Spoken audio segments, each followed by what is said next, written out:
పత్రికా విలేకరులకు అందరికీ నమస్కారం తెలియజేసుకుంటూ ఈరోజు రాష్ట్ర వ్యాప్తంగా జరుగుతున్నటువంటి దాడులను ఖండిస్తూ ప్రజాస్వామ్య ప్రక్రియలో గెలుపులు ఓటములు సహజం. అధికారం ఉండటము లేకపోవటం అటువంటిది జరుగుతూ ఉంటాయి. అధికారం వచ్చిన వాళ్ళు భవిష్యత్ ప్రణాళిక రూపొందించుకొని అభివృద్ధిని ఏ రకంగా చేయాలన్నటువంటి ఆలోచనలతో ఉండాలి. అలా కాకుండా చాలా ప్రాంతాలలో జరుగుతున్నటువంటి ఘర్షణలు చూసినప్పుడు చాలా బాధ అనిపిస్తుంది. అదే రకంగా పోలీసులు కూడా మాకెందుకులే ఇది అన్నట్టు వ్యవహరించడం కూడా సరైనటువంటి పద్ధతి కాదు. చాలామంది పైన జరిగినటువంటి సంఘటనల పైన కూడా కేసులను నమోదు చేసి వేధిస్తుండడం బాధాకరం. ముఖ్యంగా నిన్న ప్రధానమంత్రి మోడీ గారు ప్రమాణ స్వీకారం చేశారు 72 మంది మినిస్టర్లతో.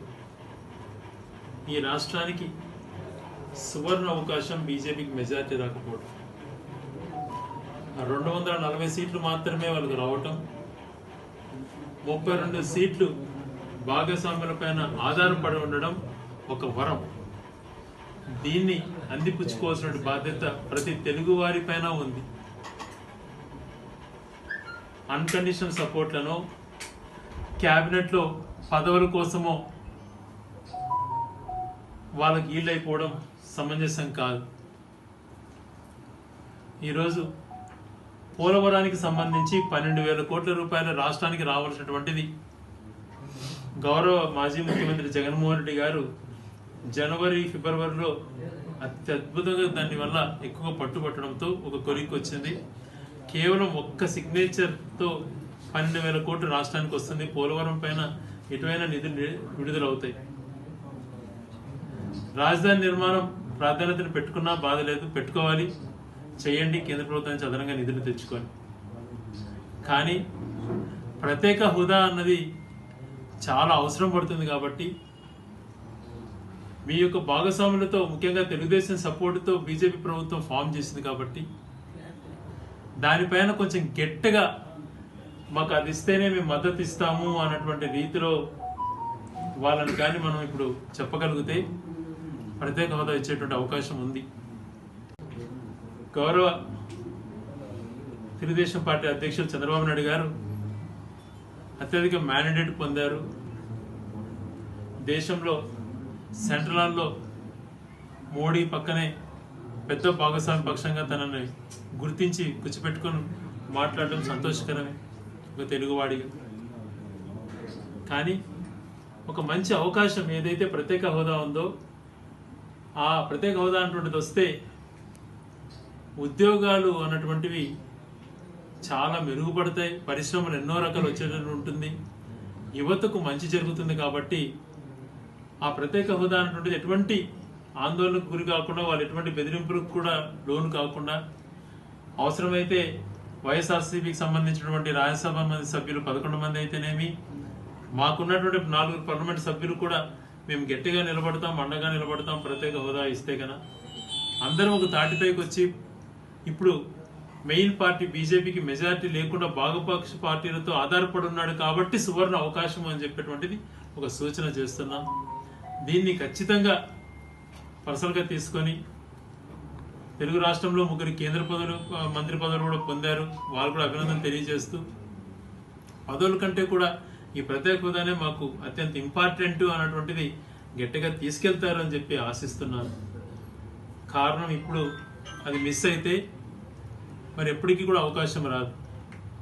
గతంలో గౌరవ జగన్మోహన్ రెడ్డి గారు ప్రమాణ స్వీకారం చేసేటువంటి ముందుకు మర్యాదపూర్వకంగా ప్రధానమంత్రిని కలవని వెళ్ళినప్పుడు ఇంటి బయటనే మా సపోర్ట్తో ఆధారపడి వచ్చినంటే నేను సంతోషపడేవాడిని, వాళ్ళ సొంతంగా వాళ్ళకు మెజారిటీ రావడం చాలా బాధాకరం అని చెప్పినటువంటి ధైర్యంగా చెప్పిన మాట మనం అంత సులభంగా మర్చిపోకూడదు.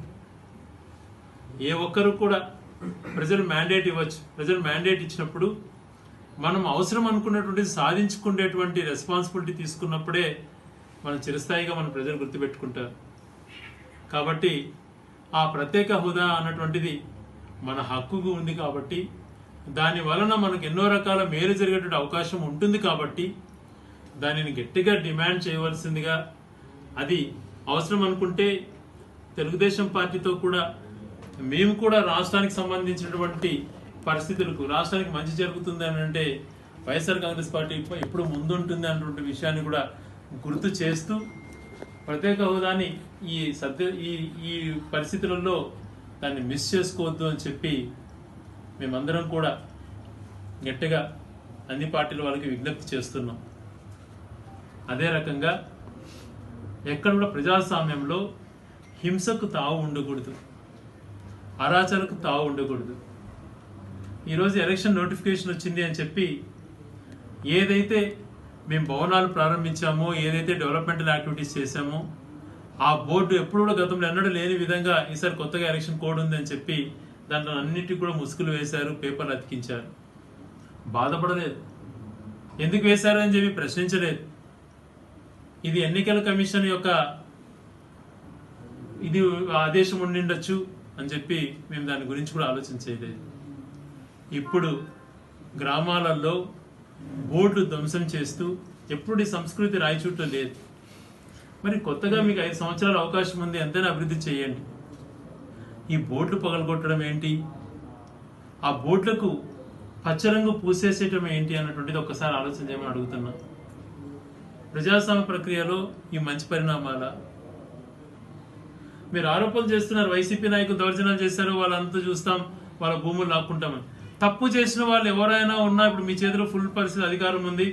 మీ ఆఫీసర్స్ మీరు ఎవరైనా వేసుకొని మేము తప్పు చేసినంటే ఏదైనా కూడా దొంగగా కానీ భూములు తీసి ఏదైనా వెనక్కి తీసేసుకోండి.